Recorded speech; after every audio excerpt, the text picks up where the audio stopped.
But Zach, one of the cool things about working on Beyond the Lens is going through different films and finding the ones that you may not have heard of or the ones that you hadn't dove deep into before. For me, it was The Doctor. You know, you worked on The Doctor. We all knew Dr. J's story. You know, I was familiar with it, but sitting down and watching that documentary, which I found on YouTube for our listeners, you can go check it out there. It was so much that I learned. And I felt like you took aspects that you learned as a producer on Once Brothers and applied it to The Doctor. Is that accurate, and how so? Yeah, absolutely. I mean, I think,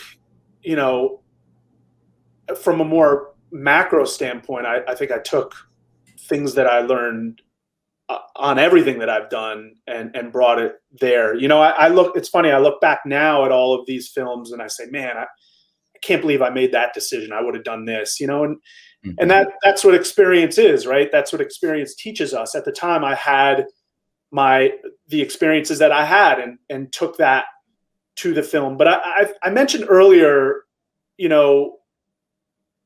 connecting with players, like on a personal level, it's connecting with people.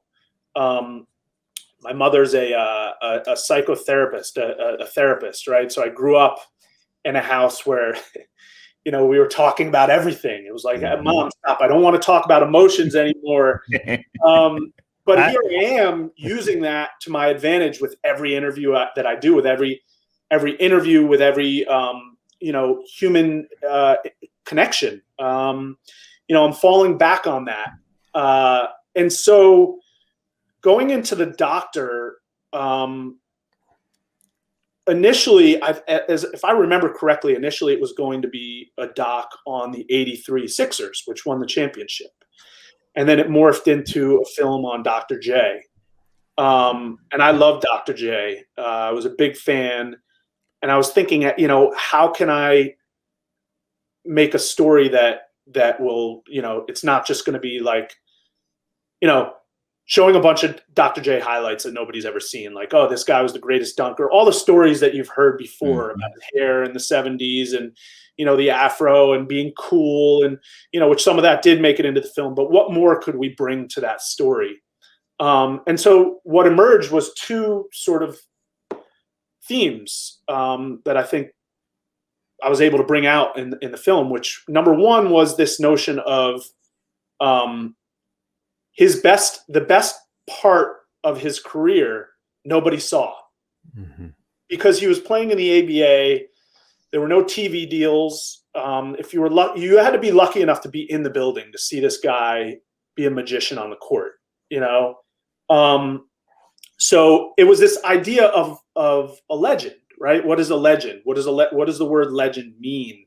It's a term that's used like on a daily basis by the NBA about their former players, right? Like everybody's a legend if you're a former player. But in this case, he truly was a legend because there were all of these incredible stories about him that were true, but nobody saw, right? Nobody was in, except for those maybe 5,000 people at the time who were in the building, right? Or if you happen to be at the Rucker, in Harlem watching him play. On the roof. Yeah, on a roof, exactly. In the summertime, nobody knew about the Doctor when he was really the Doctor, right?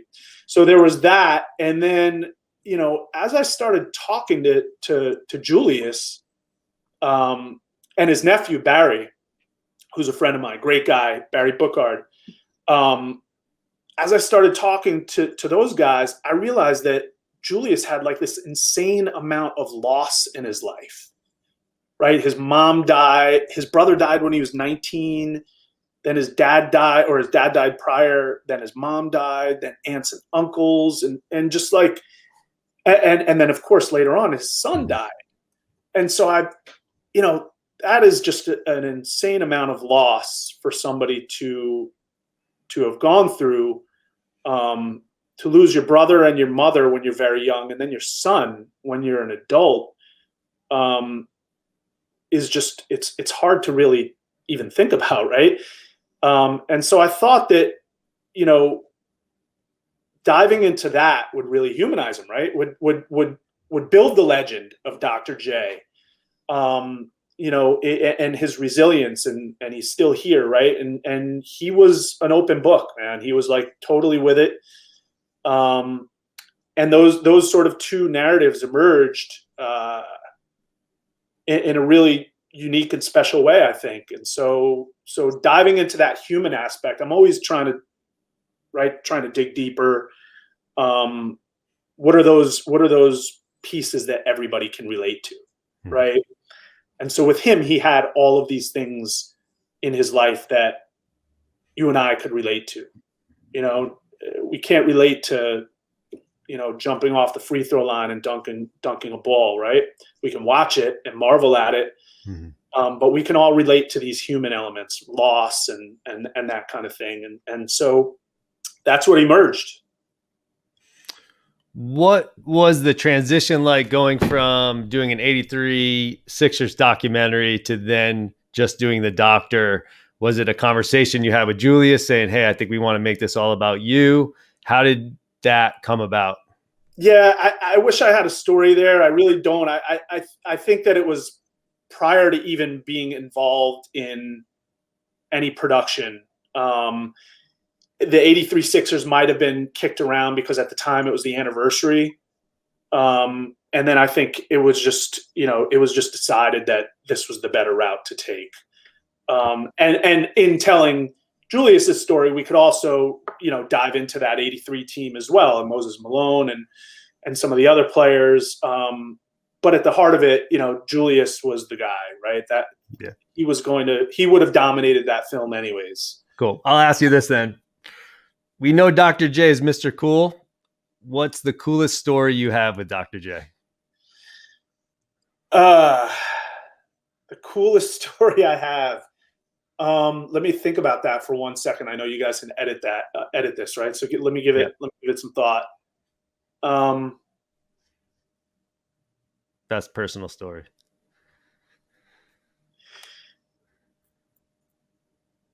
Yeah. Taking Julius around New York to the places that were the most meaningful to him, Nassau Coliseum. There's a cool moment in the film where I take an old photo of Julius walking into the Nassau Coliseum, and I shoot him from the exact same angle now, right? He's wearing a suit, and dissolve into him walking in, in that very 70s style. That was very cool. Yeah. And we did probably 20 takes of that, and I kept, I can't imagine how annoying it is for the subject, in this case, Julius, to be waiting between takes, because after each take, I was going over to my cameraman and I was having him play the shot back to me. And I had on my phone the photo. And so I'm having him freeze the frame, and I'm like, this has to be perfect, right? It can't be off at all. Yeah. And so we probably did 20 takes of that shot of him just walking by the Coliseum and like looking back at the camera for a split second. And I knew what I wanted to do. And he was just so patient with me. And that was our first stop. I think I had met him before. Yeah, I had done the interview with him down in Atlanta already, which was another cool story, man. And yeah, he was just so cool about that. And then going to his childhood home, having him like stretch his arms across the room, like where he slept with his brother, and he could touch both walls with his arms outstretched, just to see where he came from, to what he became was amazing. But I remember hearing somebody told me that he dunks a basketball every year on his birthday. And so I remember getting on a call with him before I had ever met him. And I said, I have this idea, like, would you do a dunk for us? And he was like, sure, no problem. He's in his 60s. And I'm thinking, like, I think at the time I'm in my 30s. I'm like, my knees are hurting. I could barely walk from playing outdoors on the blacktop, and he's ready to dunk. And we did it. And he rattled it in. And I'm going to tell you a little secret here. Yeah, I was about to say, that was part of my question, because you didn't show the end of it. You didn't show if it actually went in or not. I'm going to tell you a little secret. BTL moment. BTL moment. The ball did go in. It did go in. He dunked it. But he got his arm, he got his hand over the rim, and he threw it down, but it hit the back iron, and it rattled in the rim a little bit. And so, so I said, "Can you do one more? Can you do it one more time?" And by the way, like, Julius was stretching beforehand. He was loosening himself up. He was shooting with his son, trying to get his body, right to dunk, and he threw it down. But it rattled ever so slightly. And I'm like, okay, this has to be the Julius, that everybody expects, right? Mm-hmm. Will you do one more dunk? And he did another one, and it was like a similar thing. And then I just saw, like, okay, I'm not going to ask you to dunk again. You can't get right? 30 of these. Yeah, we need to save you for next year so you can do it. You don't want Dr. J to blow his Achilles. Yeah, man, that was the last thing I wanted to happen. He was ready to try it again, but I think, I was like, the way you caught it, it looks like he threw it down. So Well, I'm saying he got up, right? Yeah. The fact that, you could see him jumping up and touching either side of the backboard in one of the shots. He grabs the rim and he hangs on it with two hands. He gets up and he 1000% dunked the ball, but it just wasn't clean. I'm so anal. I'm like, back iron. What am I going to do? So this is a great little thing where sometimes your biggest problems become maybe your biggest opportunities, right? If I cut it and we cut to black and that's the end of the film, right? The legend lives on, right? What did he do? Yeah. He'll create some conversation. So if it would have been a different dunk or whatever, that, you very well would have seen it, or, maybe I would have made the same decision. I'm not sure, but it worked out. And I guarantee you to this day, that was 9 years ago. I guarantee you Julius is still dunking. He looks like he could still play. I guarantee you he is still dunking. Amazing person. Two quick things for me on that. You hear the producer, I'm assuming it's you, ask him if he could still dunk. I'm guessing, was that in the car or something when there was a scene there? It's like, hey, you can still dunk. And when you guys are driving, and I thought that was good to set that up. And then I can't let you off the hook without telling us what happened in your interview in Atlanta. Oh, well, so first of all, that was Andy Thompson, AT, in the car. Oh, okay. AT rode with Dr. J. I was at the gym setting up the crew for the interview. And then he arrived with Dr. J. I think when I was talking about the interview, I was thinking about the dunk, because that happened right after the interview. He changed into his gym clothes and did the dunk. But it's it's funny. Julius can talk. I'm told one of his nicknames is Sundown, because when he gets on the golf course, you're not leaving until the sun is down. That'd be cool. I remember being about 5 hours into the interview and still having so much to cover, and being like, man, he's going to be totally worn out. But he was such an incredible sport, and just talked and gave it all up, and he's just, I can't say enough good things about him. And there were some emotional moments there too, though, right? Because he was crying. He just brought out, talking about his brother having lupus. There were so many things that just brought out a lot of emotions.